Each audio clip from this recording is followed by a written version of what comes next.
Salamo fatelo ambin'ny folo ho an'ny mpiventira. Salamo nataon'i Davida. Tompo, mandra-pahoviana no mbola hanadinonao ahy ihany, mandra-pahoviana no mbola hanafenanao ny tavanao amiko, mandra-pahoviana no mbola hisaintsainako ampanahy sy alelovako ampo isan'andro, mandra-pahoviana no mbola hisandratany fahavaloko amboniko.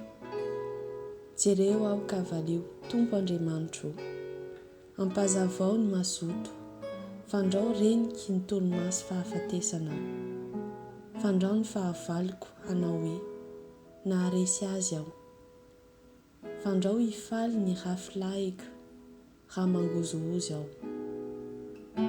Fa raha izao kosa dia ny famindraponao no hitokiako, ho faly amin'ny famonjenao ny foko.